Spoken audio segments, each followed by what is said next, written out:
नमस्कार. मी अतुल खेरडे. आत्ताच एक बातमी बघायला मिळाली की काहीतरी छत्तीसगडमध्ये पाणी उलटं वाहत आहे वगैरे अशा प्रकारच्या बातमीचा सूर होता.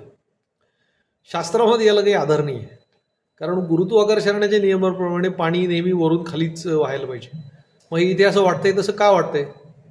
तर त्याला आपण ऑप्टिकल इल्युजन या प्रकारात धरतो.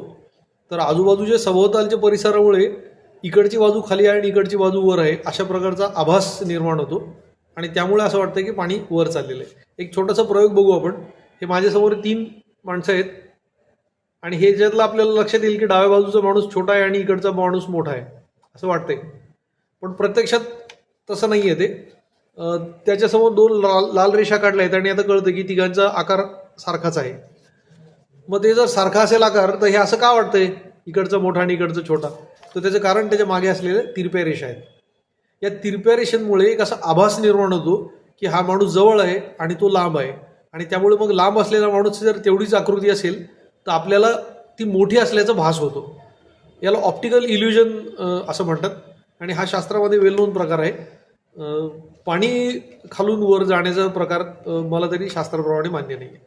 पण अर्थात त्याच्यामुळे टुरिस्ट अट्रॅक्शन जर निर्माण होत असेल, 4 बातम्या आणि 4 लोक बघायला जात असतील तर ती राज्यासाठी चांगली गोष्ट आहे. धन्यवाद.